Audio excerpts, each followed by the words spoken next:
Get out of here. Paying the bills doesn't make you family.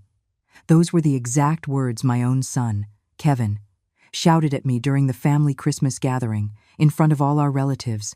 I had just mentioned the $15,000 I had spent on him over the last year, and his wife, Jessica, leaned in and whispered in my ear, "You're just jealous of my mother." I smiled. Then let them pay the $15,000. That night, I shut it all down. By morning, there was police, tears, and total chaos. My name is Helen. I am 67 years old, and that December night I discovered that to my son, I was not his mother, but a walking ATM. 35 years of sacrificing, working as a housekeeper in 5 different houses to support him after his father died. I paid for his college, his fancy wedding. I gave him the money for the down payment on his house. And this is how he repaid me. But let me tell you how it all began. That family gathering was in my own home, the humble little house where I raised Kevin with so much love. I had cooked all afternoon roast turkey, stuffing, Christmas punch. The table was set with my best dishes, the ones I saved for special occasions. I had invited my sisters, my nephews and nieces. I wanted it to be a perfect Christmas. Kevin arrived late, as always, with his wife Jessica. She is a 32-year-old woman who works as a secretary but always dresses as if she were a millionaire. That night, she was wearing a very elegant green dress and jewelry I knew she couldn't afford on her salary. She walked into my house without greeting me, checking her phone as if she owned the place. Kevin served himself a plate without asking how I was, if I needed help with anything. Nothing. He sat down and started eating in silence. I tried to make conversation, asking him about his work, about his plans for New Year's. Short answers, monosyllables, as if talking to me was a bother. It was then that I mentioned I had been working extra hours cleaning houses to save money for their Christmas gifts. I wanted to buy them something special, to show them how much I loved them. Jessica looked up from her phone and gave me a look of contempt I will never forget. "Helen, you're not young anymore. You should be thinking about retiring instead of bothering Kevin with your money problems." Bothering. That word stabbed me like a dagger in the chest. I explained that it wasn't a bother, that he was my son, and I had always worked to support him. Then Kevin spoke, and his words broke my soul into pieces. "Mom, Jessica is right. You're always talking about money, about what you spend on us. You seem obsessed with reminding us how much it costs to keep you around." "Oh, keep me around?" I was the one keeping them. I had spent $15,000 just that year. Payments for his car, credit cards, the mortgage on his house. My sister, Susan, who was sitting next to me, was dumbfounded. My nephews and nieces stopped eating, feeling the tension that filled the air. But the worst was yet to come. Jessica leaned towards me, and with a venomous smile, she whispered loud enough for everyone to hear. "You know what I think, Helen? I think you're jealous of my mother, Patricia. She has real money. She can give us things without reminding us every 5 minutes. You only give to manipulate." The silence was sepulchral. My sisters looked at me with pity. My nephews and nieces didn't know where to look. Kevin said nothing. He didn't defend me. He just sat there, letting his wife humiliate me in my own house, in front of my own family. I felt like the world was collapsing on me. 35 years of sacrifices, of washing my hands until they bled from scrubbing other people's floors, of eating beans so he could eat meat, of wearing the same clothes for years to buy him whatever he needed. All of that reduced to manipulation, to emotional blackmail. But it didn't end there. Kevin finally opened his mouth, and what he said was the final blow. "Mom, maybe Jessica is right. Maybe you need to understand that paying the bills doesn't automatically make you family. Family is earned with respect, not with money." "Get out of here," I said then, with a calm that surprised even myself. "Get out of my house right now." Kevin got up from the table with an arrogance I had not taught him. Jessica followed him, but before she left, she turned to me with a smile that chilled me to the bone. "Thanks for clearing things up, Helen. Now we know exactly what place you hold in our lives." The door slammed shut with a bang that echoed through the entire house. My sisters remained silent. My nephews and nieces stared at their plates. Susan was the first to speak. "Helen, you can't let them treat you like this. That boy has forgotten everything you did for him." But I wasn't listening anymore. In my mind, Kevin's words repeated over and over again. Paying the bills doesn't make you family. After everything I had sacrificed, after giving up my own life to build his, I was not family to him. I was just a nuisance, an inconvenience who inconveniently reminded him how much it cost to support him. My sister Susan came over and hugged me. I could feel her indignation, her rage at what she had just witnessed. That boy has no shame, Helen. After everything you did for him, you worked like a slave to give him an education so he could have a better life than ours. The tears started to flow, but they weren't just tears of sadness. It was pure humiliation. They had been able to humiliate me in front of my entire family, to reduce 35 years of sacrifice to mere manipulation. Susan kept talking, but her words reached me like distant echoes. Do you remember when Kevin was little and got pneumonia? You worked 3 jobs to pay for the private hospital, and when he wanted to study engineering, you sold even your wedding earrings to pay for his college. Every word from my sister was like a knife twisting deeper, because she was right. I had sold everything of value I owned to invest in Kevin's future. I had given up on rebuilding my romantic life, because no man wanted to take on a woman whose every priority was her son. I had lived in the same humble little house for 30 years because every extra penny went to Kevin. That night, after everyone had left, I sat in my empty kitchen and cried like I hadn't cried since my husband died. But amidst the tears, something else was growing inside me. A cold, calculated rage that I had never felt before. Because Kevin and Jessica didn't know something very important, something I had kept secret for the last 6 months. Mrs. Grace, one of the employers for whom I worked for 30 years, had passed away in June. In her will, she left me $850,000. $850,000 that no one knew I had. Not Kevin, not Jessica, not even my sisters. Mrs. Grace had no children, and in her final years, I was more than her housekeeper. I was her companion, her confidant, almost a daughter to her. When the lawyer, Samuel, read me the will, I couldn't believe what I was hearing. Mrs. Grace had left a letter explaining her decision. Helen was the only person who took care of me with genuine love, expecting nothing in return. She deserves to live her final years with dignity and without financial worries. For 6 months, I kept that secret, not knowing what to do with so much money. I thought about telling Kevin, about helping him pay off his house completely, about securing his future, but something always stopped me, an inner voice that told me to wait, to observe, to not be hasty. Now I understand why. The next day, I woke up with a mental clarity I hadn't had in years. I dressed in my best clothes, that gray skirt I saved for special occasions, and left the house. My first stop was the bank where I had the inheritance papers stored. I needed to organize my finances and plan my next moves very carefully. The bank manager, Mr. Gregory, greeted me with a smile. He had handled the entire inheritance transaction and knew my situation perfectly. "Mrs. Helen, how can I help you today?" "I want to cancel all the automatic transfers I have scheduled for my son, Kevin," I said in a firm voice. "All of them. The payment for his house, his car, his credit cards, everything." Mr. Gregory looked surprised. For years he had processed those transfers. He knew I was left with practically no money each month to cover Kevin's expenses. He had seen me come in at the end of every month with crumpled bills, the product of my work as a housekeeper, to make sure my son's payments were covered.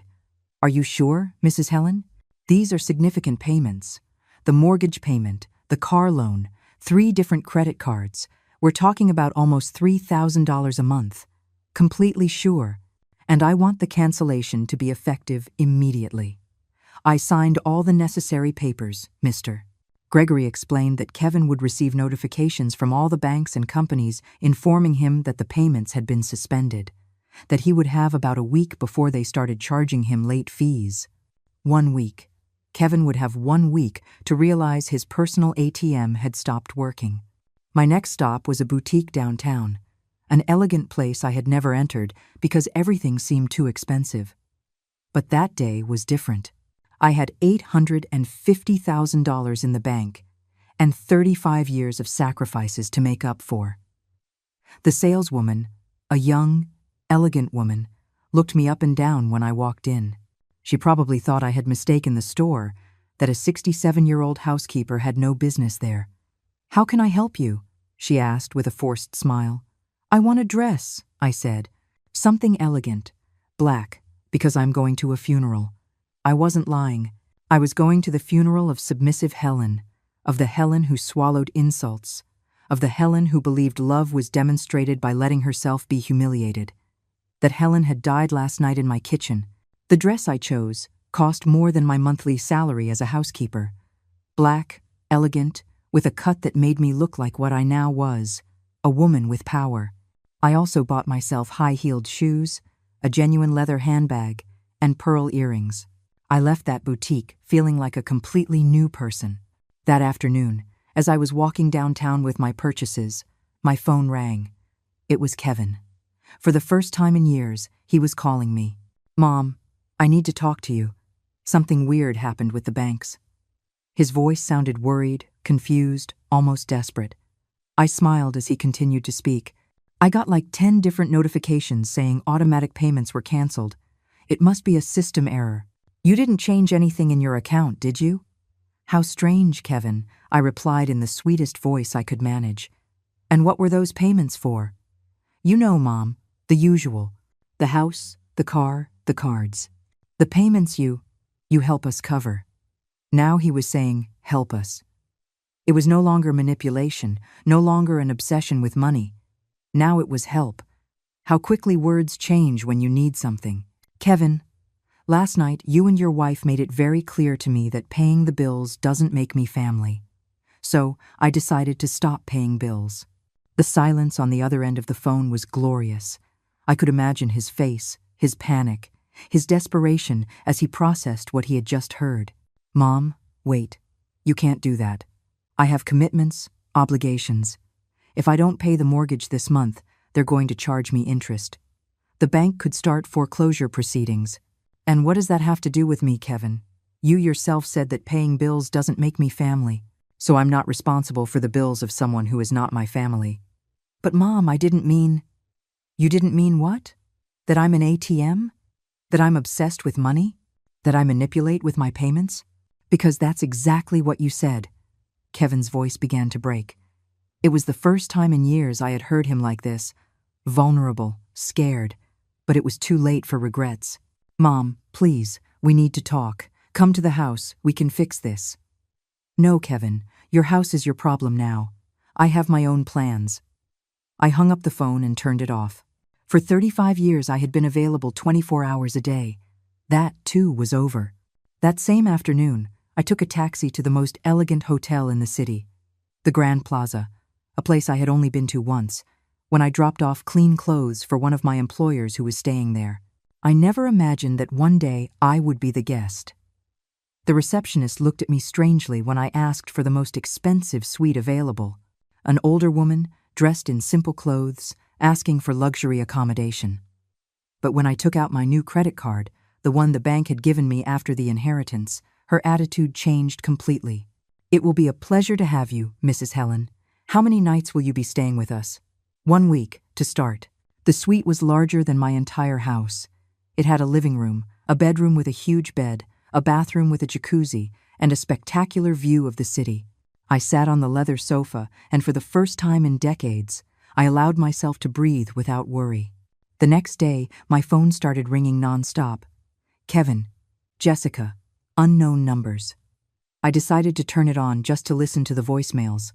The first one was from Kevin, and his desperation was evident. "Mom, please answer. Jessica is very worried. She says maybe we were too hard on you. We can talk, find a solution." The second message was from Jessica, and her tone had completely changed. She was no longer the arrogant woman from 2 days ago. "Helen, it's Jessica. I think there was a misunderstanding. Kevin told me about the problems with the banks. We can sit down and talk like family." Like family. Now that they needed money, I was family again. The third message surprised me.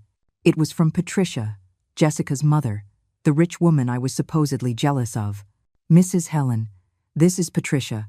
My daughter told me what happened. I would like to speak with you. I think we can find a solution that benefits everyone. Benefits everyone. How interesting. When they humiliated me, no one thought about benefiting me. But the fourth message was the one that amused me the most. It was Kevin again, but this time crying. "Mom, I don't know what to do. Jessica is furious. She says it's my fault. Her mom is pressuring her to leave me if I don't fix this. They're going to take away the house, the car, everything. Please, Mom. I know I don't deserve it, but you're my mother. You can't abandon me like this." Now I was his mother. When everything was falling apart, when he desperately needed help, then he remembered I was his mother. That afternoon, I decided to treat myself to a luxury I had never had before. I went to a spa. I had massages, facials, a manicure, a pedicure. While the specialists worked on me, I reflected on my new reality. For the first time in 35 years, no one depended on me. No one expected me to solve their financial problems. Upon returning to the hotel, I found the concierge waiting for me with an envelope. "Mrs. Helen, a young man came to leave this for you. He said it was very urgent." It was a handwritten letter from Kevin, in the same handwriting I had taught him when he was a child. "Mom, I don't know if you'll read this, but I have to try. I know I was wrong. I know Jessica was wrong. We were stressed, under a lot of pressure, and we took our frustration out on you. There's no excuse for that. But Mom, I'm your son, the same little boy you held when he had nightmares, the same one you cared for when he was sick. You can't erase all that because of one argument. I need you. Mom, I love you." I tore the letter into small pieces and threw it in the trash. It was easy to talk about love when money was needed. Where was that love when they humiliated me in front of the whole family? The next day, I decided to do something Kevin would never expect. I went to visit my former employer, Mrs. Carroll, an elderly woman who had always treated me with respect. She was surprised to see me looking so elegant, so changed. "Helen, how wonderful to see you. You look splendid. How are you?" I told her the whole story. Carol listened attentively, without judging, without taking sides. In the end, she said something that marked me deeply. "Helen, I raised 3 children, and I'm going to tell you something I learned over the years. Sometimes, the greatest demonstration of love for a child is to let them fall. Let them learn what life costs when they don't have mom solving everything for them." She was right. For 35 years, I had been the mattress that cushioned all of Kevin's falls. I had never allowed him to face the consequences of his decisions. He had never learned the real value of money because he always knew Mom would be there to rescue him. That night, in my hotel suite, I made a decision that would change everything forever. I called the lawyer, Samuel, the same one who had handled Mrs. Grace's inheritance. "Samuel, I need to consult you about something. What legal options do I have if someone has publicly defamed me, deliberately caused me emotional distress?" "Are you thinking of suing someone, Mrs. Helen?" "I'm thinking of protecting myself and making sure that the people who have hurt me understand that their actions have consequences." Samuel explained the options. Lawsuit for moral damages, for defamation, for psychological harm, all documented, all legal, all perfectly justified. "Do you have proof of what you're telling me?" I smiled, because what Kevin and Jessica didn't know was that for the past few months, every time they came to my house, I had recorded our conversations. I had all their humiliations, all their contempt, all their poisonous words saved on my phone.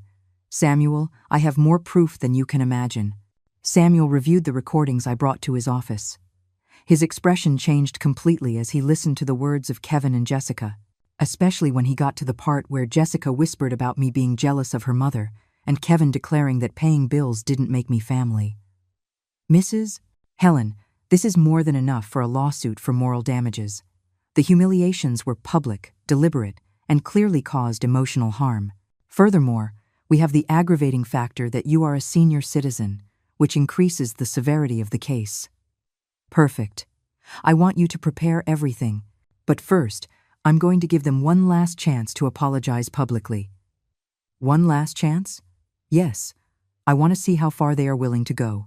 I want them to retract everything, to apologize to me in front of the same family that witnessed the humiliation. If they don't, we will proceed with the lawsuit." Samuel smiled. He was an older man, experienced in family cases, and he understood my strategy perfectly. I think that's an excellent idea. In the meantime, I'll prepare all the legal documentation. I left the lawyer's office feeling powerful for the first time in decades. I had taken control of my life. I had stopped being a victim to become the protagonist of my own story. That afternoon, I decided to call Kevin. He answered on the first ring, as if he had been desperately waiting for my call. Mom, finally. I was so worried. Where are you? I've been to your house 3 times and you're not there. I'm in a place where I can think clearly, Kevin. Away from the toxic environment where I was humiliated. Mom, about that. Jessica and I have been talking. We think we all got carried away that night. Maybe we could sit down and talk. Sit down and talk? After what you said to me in front of the whole family? After reducing 35 years of sacrifice to mere manipulation? Mom, please, we're going through a very difficult time. The banks have already started calling. If I don't pay this week, they're going to start foreclosure proceedings. Oh, so now you're going through a difficult time. When you humiliated me, I wasn't going through anything difficult, was I? Kevin sighed on the other end of the phone. I could feel his frustration, his growing desperation. What do you want me to do, Mom? What do you need for us to fix this? I want you and Jessica to organize a meeting. With the same family that witnessed my humiliation, I want you to apologize publicly, to acknowledge everything you did wrong, to admit that your words were unfair and cruel. A family meeting to apologize? Exactly. And I want Patricia to be there too. Jessica's rich mother, the one I'm supposedly jealous of. I want to meet her personally. Mom, I don't know if Patricia will want to come. She's very busy. Kevin, either you do as I ask, or you deal with your financial problems on your own. You decided that paying bills doesn't make me family. Perfect. Then I have no family obligation to help you. Okay. I'll organize the meeting. When? Tomorrow night. At my sister Susan's house. Neutral ground. And Kevin, you'd better come with a completely different attitude. I hung up the phone and immediately called Susan to tell her the plan. Sister, could you lend us your house tomorrow for a family meeting? Of course, Helen. But tell me, what do you have planned? Justice, Susan. Simple justice. The next day, I prepared as if it were the most important battle of my life. I wore the elegant black dress I had bought, the high heels, the pearl earrings. I had my makeup and hair done at the hotel's beauty salon. When I looked in the mirror, I didn't recognize the woman looking back at me. She was elegant, powerful, self-assured. I arrived at Susan's house exactly at the agreed-upon time. My sister greeted me with wide eyes. Helen, you look spectacular. What have you done to yourself? I found myself, sister. After 67 years, I finally found myself. Kevin arrived 15 minutes late, as usual. Jessica was with him, but her attitude was completely different. No arrogance, no superiority. She seemed nervous, almost scared. And behind them came a woman I assumed was Patricia. Patricia was a woman of about 58, well-dressed, but not as much as Jessica had boasted. In fact, her clothes looked expensive but not new, as if they had been bought some time ago. Her jewelry also looked authentic but worn. There was something about her that didn't fit the image of the wealthy woman Jessica had painted. Helen, a pleasure. I'm Patricia, Jessica's mother. I'm very sorry about what happened the other night. Her tone was conciliatory, almost servile. Nothing like the arrogance I expected to find. We sat in Susan's living room.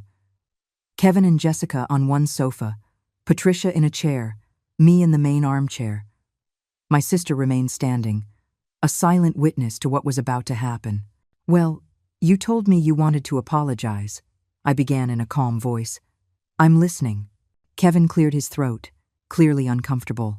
Mom, Jessica and I have reflected a lot on what happened. We realized that our words were very harsh, very unfair. You have been an extraordinary mother. You have sacrificed a lot for me. His words sounded rehearsed, empty. There was no real emotion, only need. Jessica took the floor.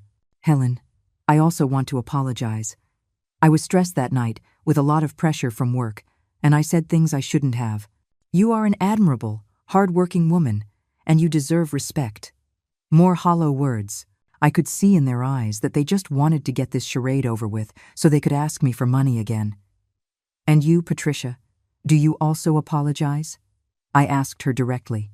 Patricia looked at me, surprised, as if she hadn't expected to be included.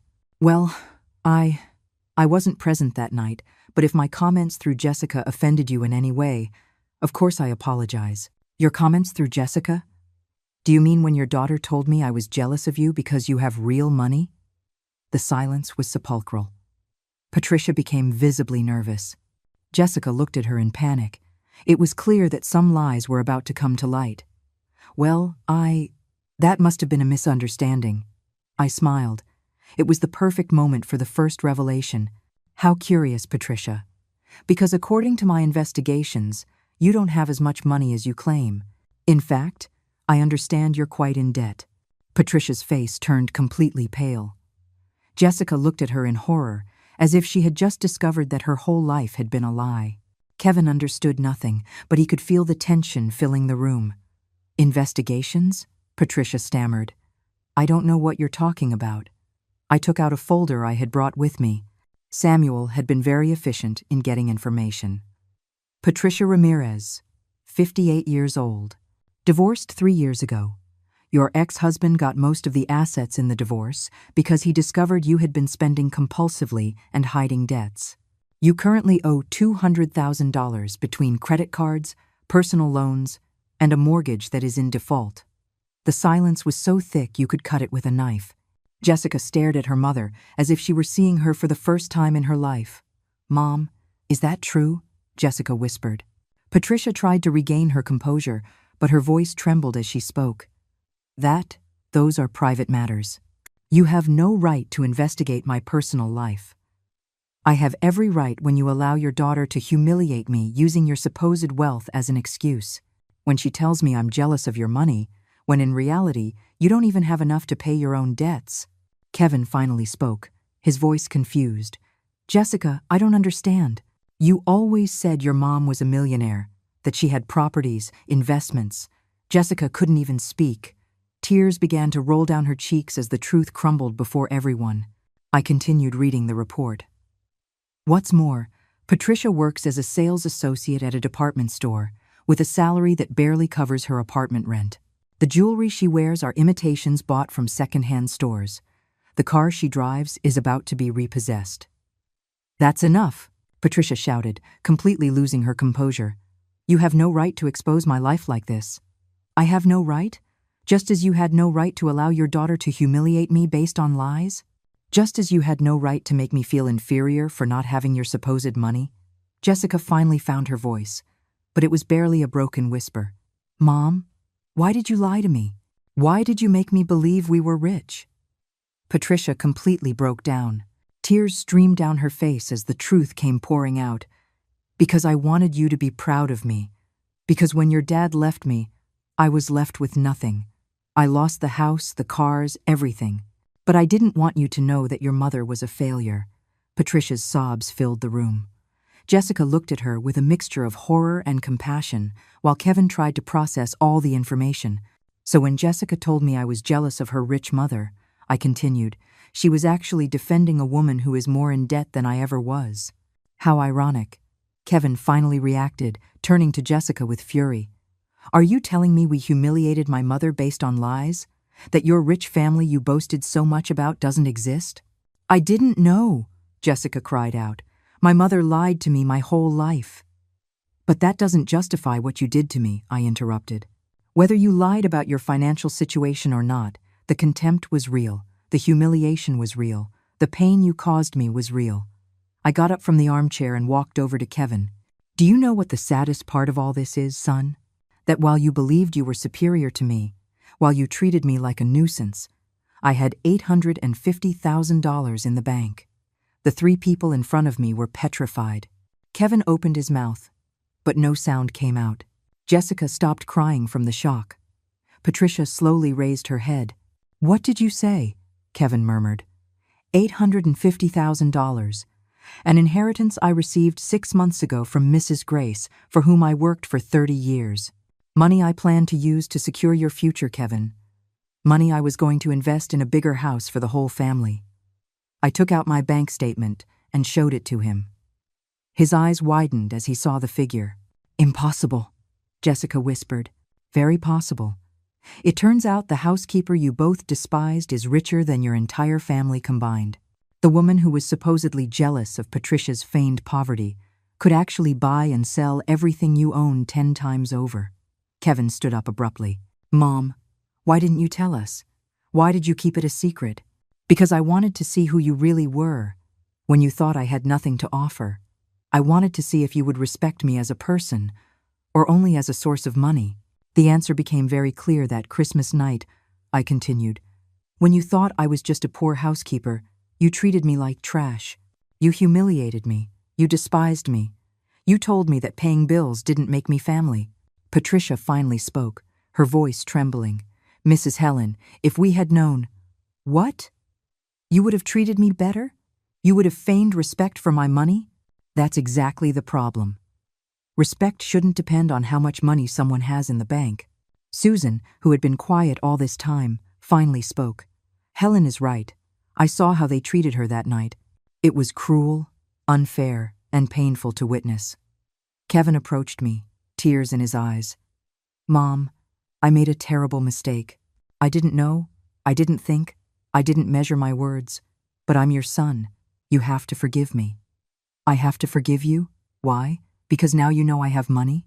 Because now you need me more than ever? No, Mom, because I love you. Because you're my mother and I messed up. If you love me, Kevin, why did you treat me like that when you thought I had nothing to give you? Where was that love when you humiliated me in front of the whole family? He couldn't answer because he had no valid answer. The truth was evident. His love was conditional on my financial utility. Jessica also approached, completely shattered. Helen, I know I'm beyond forgiveness. I know what I did was unforgivable, but please, give me a chance to make it right. How do you plan to make it right, Jessica? By giving me back my dignity? By erasing the public humiliation? By healing the emotional wounds you caused me? She couldn't answer because she knew some things can't be undone. I looked at the three of them, so vulnerable now, so different from that Christmas night when they felt superior to me. Now you are going to experience something I lived for 35 years, financial uncertainty. You are going to know what it feels like to not have someone to solve your financial problems. You are going to learn the real value of money. What do you mean? Kevin asked, though he already knew the answer. That you are going to face your debts alone. That you are going to learn to live without the ATM you so despised. But, Mom, Kevin stammered, I can't lose the house. Jessica will lose her job if we end up on the street. We have a life built. A life built? With my money? With my sacrifices? That's not your life, Kevin. It's the life I gave you while you despised me for giving it. Jessica threw herself to her knees in front of me, sobbing uncontrollably. Please, Helen, I know I don't deserve it, but I beg you, we can change, we can be different. Give me a chance to show you I can be the daughter-in-law you deserve. You had 32 years to be the daughter-in-law I deserve, Jessica. You chose to be cruel, dismissive, and abusive. Those choices have consequences. Patricia also approached, desperation in her voice. Mrs. Helen, I take full responsibility. It was my fault for filling Jessica's head with lies about my situation. But please, don't punish my daughter for my mistakes. Your daughter is a 32-year-old adult, Patricia. She chose to humiliate me based on false information she never bothered to verify. She chose to treat me like trash because she thought she could get away with it. I headed for the door, but before leaving, I turned to face them one last time. For 6 months, I kept the secret of my inheritance, waiting for the right moment to tell you. I thought I would do it on Christmas. I thought it would be a perfect gift for the whole family. But you showed me who you really were before I had the chance. Kevin stood up abruptly. So this is all revenge. You set us up. A trap? No, Kevin. A trap would have been pretending to be poor to test you. I simply didn't mention my good fortune. You chose to treat me badly without any provocation on my part. But we're family, he shouted in desperation. Family? You yourself said that paying bills doesn't make me family. Let's apply that logic.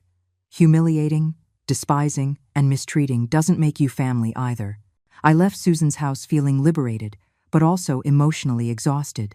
The taxi was waiting for me outside to take me back to the hotel. During the ride, I reflected on what had just happened. I had exposed all the lies.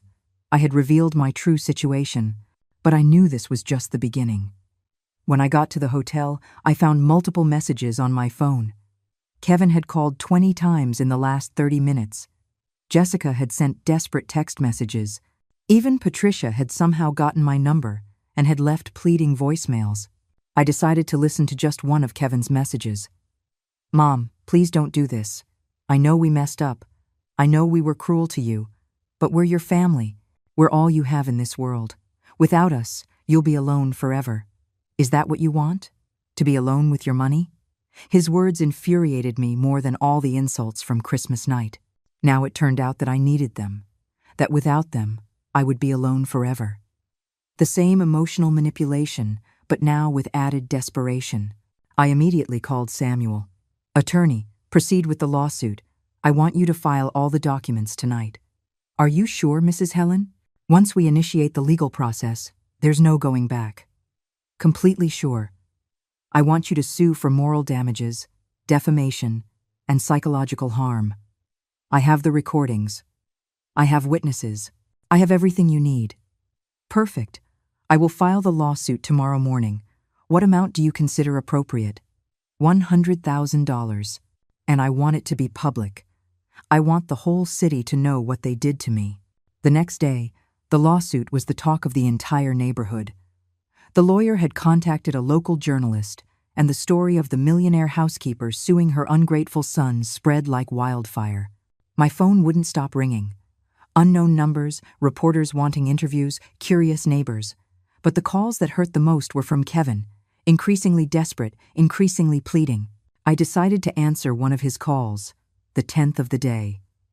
"Mom, please stop this. The lawsuit was in the newspaper. Everyone is talking about us.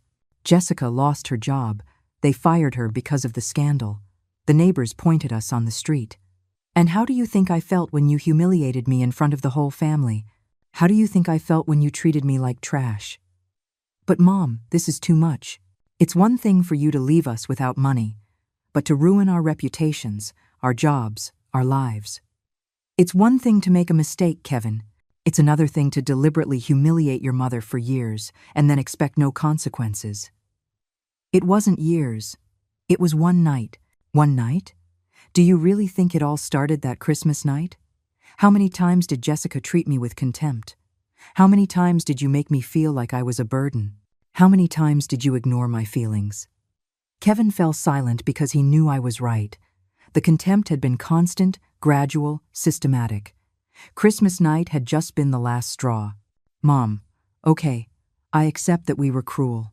I accept that we hurt you. But what's your plan? To completely destroy us? My plan is for you to learn that actions have consequences, that respect is earned, not bought, that treating people badly, especially your mother, is not something you can do without facing the consequences. And then what? When we've lost everything, when we're on the street, when Jessica and I have divorced because we couldn't handle the pressure, what will you have gained from that? I will have gained my dignity back. I will have gained the peace of mind of knowing that I didn't allow myself to be treated like trash anymore." That afternoon, as I drank tea on the terrace of my suite, I reflected on Kevin's words. What was I really going to gain from all this? Would revenge give me back the 35 years of sacrifice? Would it heal the emotional wounds? But then I remembered Jessica's face when she whispered that I was jealous of her mother. I remembered the coldness in Kevin's eyes when he told me that paying bills didn't make me family. I remembered the public humiliation, the cruel laughter, the absolute contempt. No, this wasn't just revenge. This was justice. This was setting boundaries after a lifetime of not setting them. This was teaching them that even a mother's infinite patience has a breaking point. That night, I made a decision that would change the course of this whole story. I was going to do something Kevin would never expect, something that would hit him where it hurt the most, in his public pride. The next day, I woke up with an idea that filled me with an energy I hadn't felt in years. If Kevin wanted to play dirty, if he wanted to manipulate the situation in his favor, I was going to teach him what it really meant to have power. I called Samuel and asked him to organize a press conference. I wanted to tell my story publicly, with all the details, all the proof, all the recordings. If the story was already in the local paper, it was better for people to hear my full version. Mrs. Helen, are you sure you want to expose yourself so publicly? Samuel, for 67 years I have lived in the shadows, working in silence, enduring private humiliations. It's time for the world to know who I really am. The press conference was scheduled for Friday afternoon in the main ballroom of the hotel where I was staying. Samuel contacted several local and some national media outlets. The story had piqued curiosity, a millionaire housekeeper suing her own son for emotional abuse. Meanwhile, Kevin had begun a desperate campaign to clear his name. He had created social media profiles, telling his version of events, presenting me as a vengeful and manipulative mother who was destroying her family over a misunderstanding. His posts said things like, "My mother is punishing us for a normal family argument. She cut off all financial support overnight and is now suing us for $100,000. Is this what a loving mother does?" The comments were divided. Some supported him, saying I was a toxic mother. Others criticized him, especially as rumors began to circulate about the details of what had really happened that Christmas night. But what bothered me most was seeing that Jessica had also started posting on her social media. She had uploaded photos of herself crying, with messages like, "I lost my job over a family misunderstanding. My mother-in-law decided to ruin our lives because we had an argument. Where is the Christian compassion? Christian compassion." After publicly humiliating me, now she was talking about Christian compassion. On Thursday night, the day before my press conference, Kevin did something I never thought he would do. He created a live stream on Facebook to tell the truth about what was happening. I found out because my sister Susan called me, upset. "Helen, Kevin is live streaming. He's saying terrible things about you. He says you went crazy with the money, that you were always manipulative, that you're taking revenge because he got married." I turned on my computer and went to his stream. There were over 500 people watching. Kevin was in his living room, with Jessica by his side crying, playing the role of the perfect victims. "My mother received an inheritance 6 months ago and didn't tell us anything," Kevin was saying. "Then, when we had a small family argument at Christmas, she decided to punish us by cutting off all the financial support she was giving us. Now we've lost the house, Jessica lost her job, and she's suing us for $100,000. The live comments were a mix of support and criticism. Some said, "Your mother supported you for years. You should be grateful." Others commented, "A mother shouldn't abandon her children like that." But what enraged me most was when Kevin started crying on camera. "I just want my mother back. I know we made mistakes, but she was all we had. Now she's living in a luxury hotel while we're left with nothing. Is that fair?" Jessica took the floor, theatrically wiping her tears. Helen was always controlling with money. She always reminded us how much she spent on us. That Christmas night, when we told her that it bothered us, she exploded. She kicked us out of her house, and the next day she canceled all our payments. "Liar," I screamed at the screen. They were completely twisting what had happened. I saw that the comments were starting to change tone. More people were beginning to support them, to see them as victims of a cruel and vengeful mother. Kevin was very smart at manipulating people's emotions. "We just want our family to reconcile," Kevin continued. "We want to sit down and talk, apologize properly, and find a solution. But she refuses to see us. She has blocked us from everywhere." At that moment, I made a decision that would change everything. I created a new Facebook account and joined the live stream. I wrote in the comments, "Hello, Kevin. It's your mother. I see you're telling your version of the story. How about I tell mine?" The stream went crazy. The comments started to explode. "It's her. The mom is here. This is going to get good." Kevin saw my comment and turned completely pale. Jessica looked at him in terror. For a moment, he didn't know what to do. "Mom, is that really you?" he asked with a trembling voice. "Yes, it's me. And I think it's time for all these people to hear what really happened that Christmas night. Mom, please, don't do this. We can talk in private." "In private? Like when you humiliated me in front of the whole family?" "No, Kevin. You decided to make this public. I will respond publicly. The viewership had increased to over 1,500. People were sharing the stream, tagging their friends. It was like a live reality show. Do you want to know what really happened? I wrote in the comments. Do you want to hear the recordings of what they said to me that night? Kevin stood up abruptly from his chair. You can't do that. Those are private conversations. Private? Like this broadcast where you are defaming me in front of thousands of people? Jessica finally spoke, her voice desperate. Helen, please. We've suffered enough. People are judging us. I lost my job. We're about to lose the house. Oh, so now I'm Helen again. No longer the crazy, manipulative woman from 5 minutes ago. The comments were out of control. There were people defending me, people attacking me, people asking me to play the recordings. Kevin, I wrote, do you want to tell all these viewers exactly what you said to me that Christmas night? Do you want to repeat the exact words you used? Mom, we already apologized. No, you didn't apologize. You told me it was a misunderstanding, that you were stressed, that we all got carried away. But you never admitted how cruel you were. At that moment, I decided to do something I knew would be devastating for them. You know what? You're right. It's better if the recordings speak for themselves. And without further ado, I started playing the audio from Christmas night through my computer speakers directly into their live stream.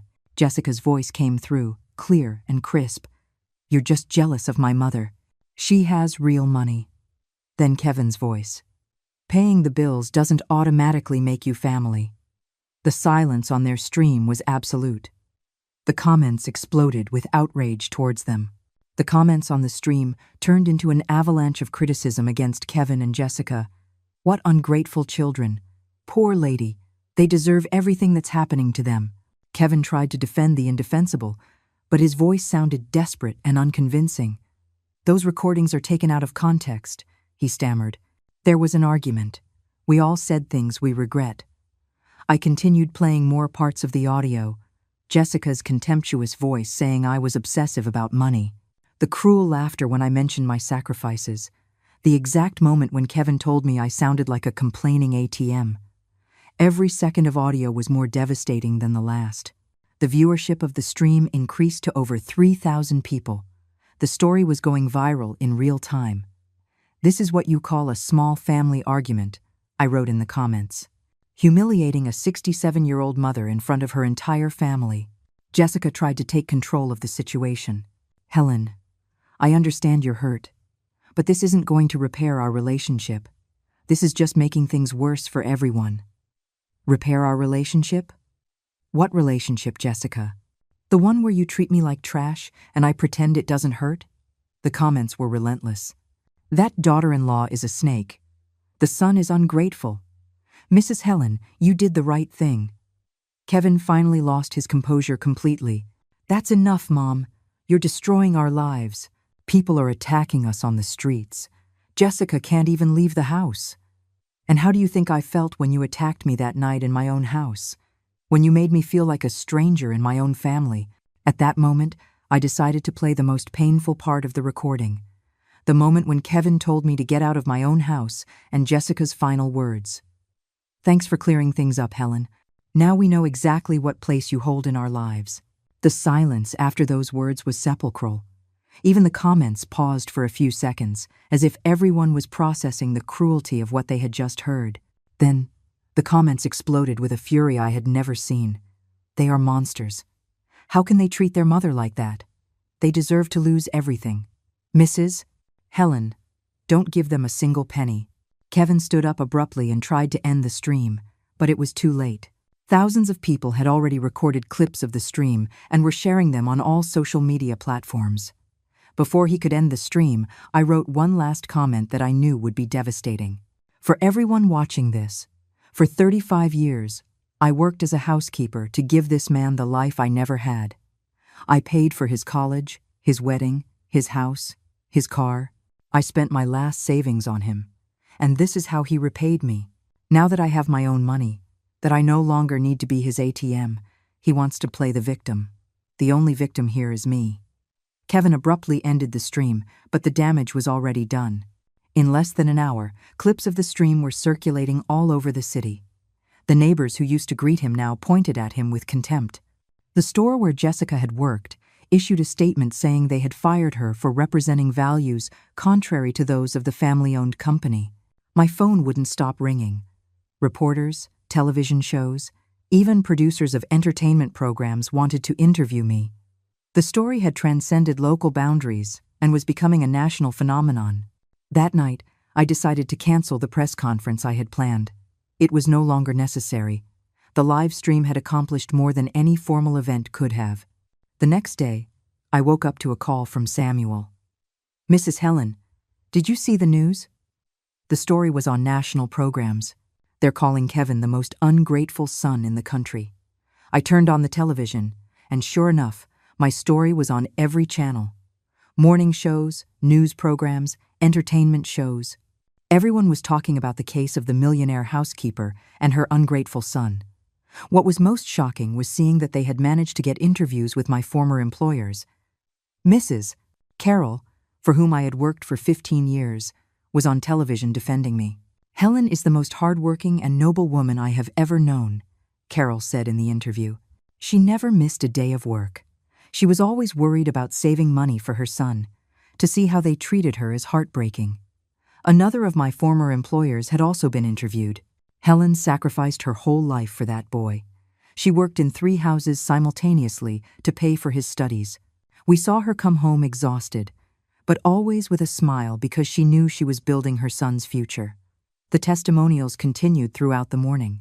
My former bosses, neighbors, even the grocer from the corner store where I shopped for years, all telling stories of my sacrifices for Kevin. But what struck me the most was an interview they did with the sister of Mrs. Grace, the woman who had left me the inheritance.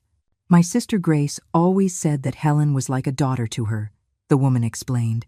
"In the last years of her life, Helen was not only her employee, she was her companion, her confidant, her family. That's why she left her that inheritance.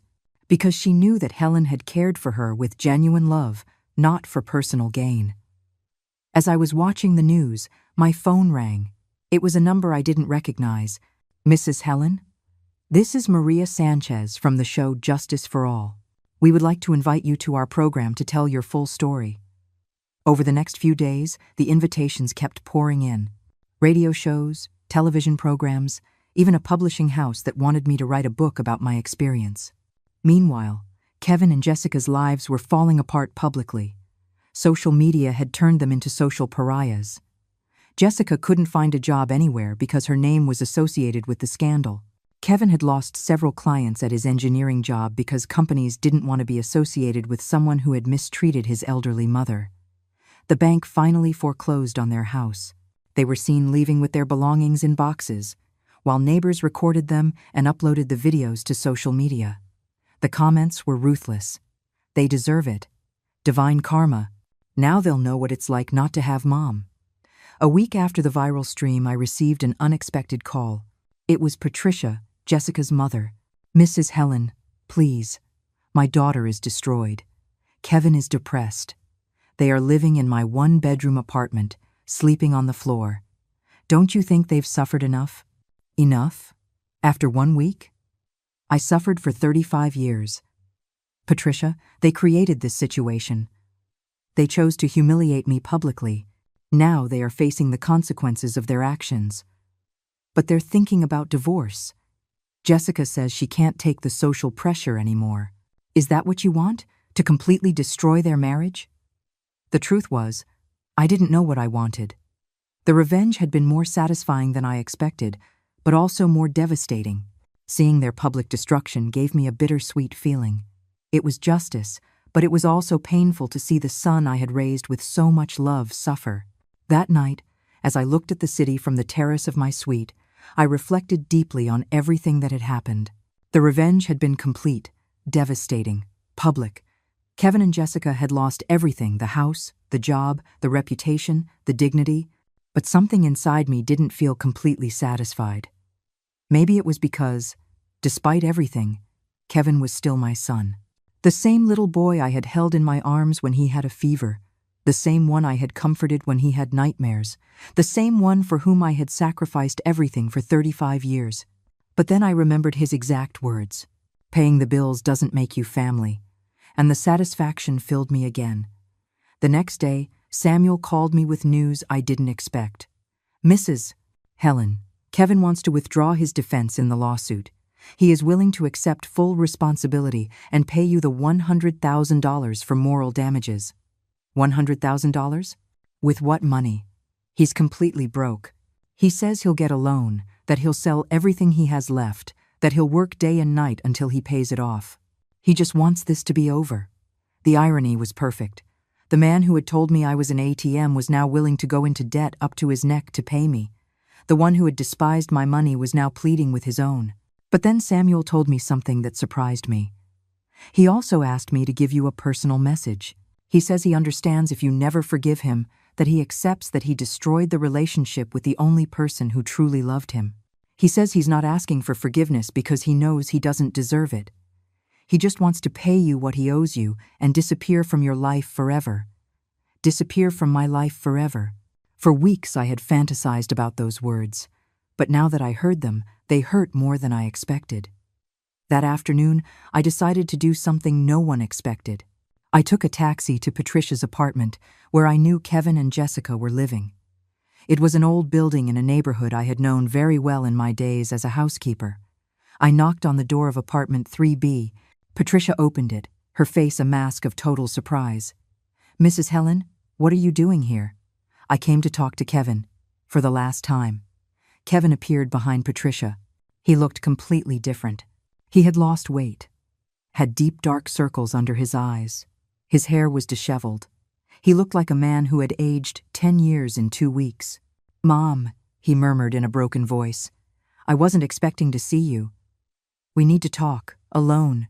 We went out to the small balcony of the apartment. The contrast with my luxury suite was brutal. 2 weeks ago, he lived in a 3-bedroom house, and I lived in a humble little cottage. Now the positions had completely reversed. "How are you?" I asked, although the answer was obvious. "Destroyed," he answered without trying to pretend. "Completely destroyed. I lost everything, Mom. The house, the job, the friends, the reputation. Jessica is going to leave me. She says she can't take the social pressure anymore. And all because of one December night when you decided to humiliate your mother. I know, and I accept it. I'm not here to ask for your pity or forgiveness. I know I don't deserve them." I was surprised to hear him so different. There was no trace of the arrogance from before, of the superiority, of the contempt. He was a broken man who finally understood the consequences of his actions. "What do you want then?" "I want you to know that I understood. I understood what you tried to teach me. I understood what it feels like to be alone, without money, without support, without family. I understood what you lived through all these years while I took you for granted." His words sounded genuine, but it was too late for lessons learned. "I also want to ask you something," he continued. "When I pay the $100,000 from the lawsuit, I want us to consider ourselves completely at peace. That you never have to see my face again if you don't want to. That you can live your life in peace, with your money, without the burden of an ungrateful son." The burden of an ungrateful son? Is that what he thought he was to me? "Kevin, you were never a burden. You were my life's project, my reason for being, my greatest pride. That's why it hurts so much that you treated me the way you did." Tears began to roll down his cheeks. "Mom, I ruined everything. I ruined the relationship with the only person who loved me unconditionally. And the worst part is, I can't blame anyone else. I can't say it was Jessica's fault, or stress, or circumstances. It was me. It was me who chose to treat you badly." For the first time in 2 weeks, I felt a hint of compassion for him, but it wasn't enough to erase 35 years of sacrifice reduced to manipulation. "Do you know what's saddest of all, Kevin? That it took you losing everything to realize what you had." "I know, Mom. And that's why I'm not going to ask you to forgive me. I'm just going to ask you to be happy. To use your money to live the life you deserve. To travel.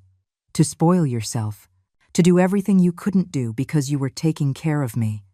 His words moved me more than I expected. It was the first time in his adult life that he thought about my well-being without mixing it with his own needs. "And what are you going to do?" "I'm going to get a job wherever I can, doing whatever I can. I'm going to pay the lawsuit even if it takes me years. And I'm going to learn to live with the consequences of my actions. At that moment, I made a decision that surprised even myself. Kevin, I'm not going to accept the money from the lawsuit. He looked at me, confused. But Mom, I don't need it. I have more money than I can spend in what's left of my life. And I don't want the rest of your existence to be marked by a debt to me. Then what do you want? I want you to learn to be a real man, to build your life with your own hands, without depending on anyone, to value what you have while you have it, and to never, ever treat someone who loves you badly again. Does that mean you forgive me? I looked him straight in the eyes before answering. That means I'm releasing you from the financial debt. The emotional debt is something you will have to live with for the rest of your life. I stood up to leave, but before stepping off the balcony, I turned to him one last time. Kevin, for 35 years I was your mother. From today, you are free to be your own man. Use it wisely. I left the apartment without looking back. In the taxi back to the hotel, I reflected on what I had just done. I hadn't truly forgiven, but I had released. I had cut the chains that tied me to a toxic relationship, but I had also cut the ones that made me his eternal savior. That night, I called Samuel to officially withdraw the lawsuit. The next day, I bought a small but elegant house in a quiet neighborhood, far from all the painful memories. It was time to start the life I had never allowed myself to have. 6 months later, as I drank coffee in the garden of my new house, I reflected on everything that had happened. Kevin had found a job as an engineer in another city. Jessica had left him, just as she had threatened. He was rebuilding his life from scratch, without anyone's help, finally learning the value of independence. I don't regret adopting him when he was a child. I only regret not understanding sooner that kindness should never be practiced at the cost of self-destruction. At 67, I finally learned that self-love is not selfishness, it is survival.